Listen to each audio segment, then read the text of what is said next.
যে মাল্লাম ইয়াদা কাওলা যুরি ওয়াল আমাল বিহি, যে ব্যক্তি মিথ্যা কথা আর মিথ্যা কাজ ছাড়লো না, ফালাইসা লিল্লাহি হাজাতান আইয়াদা তাআমাহু ওয়া শারাবা, তাহলে সে রোজা রেখে খাইলো না, পান করলো না, এটাতে আল্লাহর কোনো প্রয়োজন বা ঠেকা পড়ে নাই।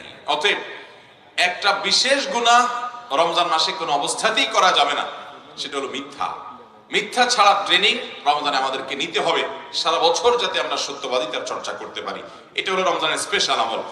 10 নম্বর আমল হলো রমাদান উপলক্ষে ঝগড়াঝাটি, এটা পরিহার করতে হবে। অন্য সময় তো বাদ দেব, রমজান মাসে বিশেষভাবে ঝগড়াঝাটি করা যাবে না। নবী করিম সাল্লাল্লাহু আলাইহি ওয়াসাল্লাম বলেছেন, কেউ যদি রমজান মাসে রোজা রাখে, কারোর সাথে তার কথা কাটাকাটি তৈরি হয়, কেউ যদি তার সাথে ঝগড়া করা শুরু করে, সে যেন ওই ব্যক্তিকে বলে দেয়, ইন্নী সায়েম, ভাই তোমার এই ঝগড়ার জবাব আমি দিতে পারি, তোমার এই ঝগড়ার জবাবে বহুত কিছু বলার আছে আমার,